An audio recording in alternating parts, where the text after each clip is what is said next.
So, dear white people, dear white people, I have been studying you. I have been reading and listening to Dr. Robin DiAngelo speak from her book, and it is called White Fragility, Why It's So Hard for White People to Talk About Racism.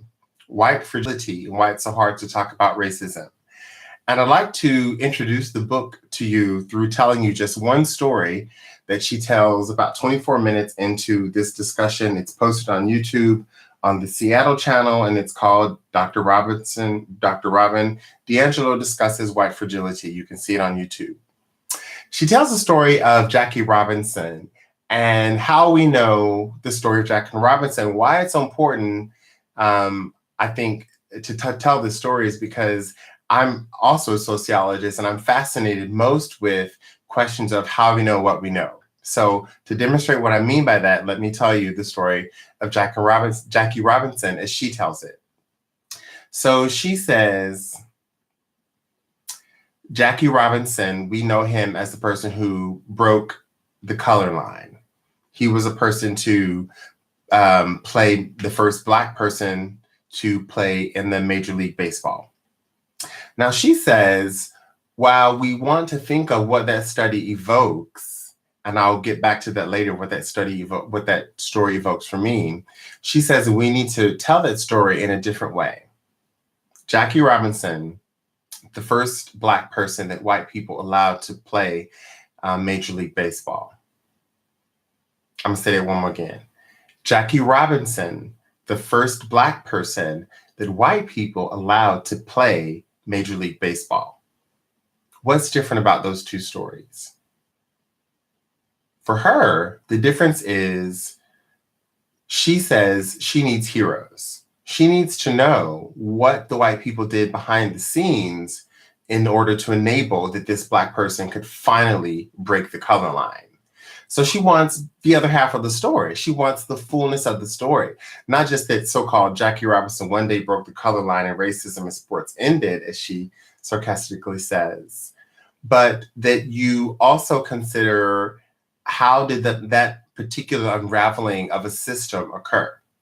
Because racism, she insists, is a system and not an event, like Jackie Robinson breaking the color line or having a certain sprinter go to the Nazi Olympics in 1933 and win on behalf of the United States when he could have just stayed home and not dealt with the ignorance. So the courage he had to do that, those two gentlemen had, but repeatedly over and over and over, how do people unravel this system?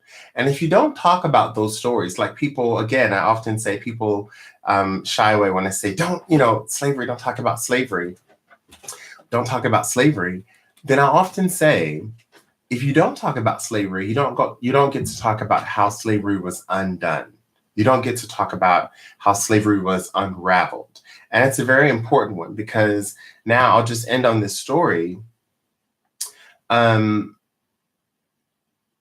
Imagine yourself sitting at Thanksgiving dinner or a family dinner or a family meal, and you're having an intergenerational discussion. I know that intergenerational discussions about race and racism are very thick in white households to the extent that people often avoid them. It's one of those no-go-to topics. You can't imagine going to a white family holiday and over dinner, people discussing the topic of racism. And it's one of those things that's so different across the generations, across white generations, and talking about it and what Dr. DiAngelo calls racial literacy, to have even a common language to speak about a subject. And this is where we get back to how people know what they know.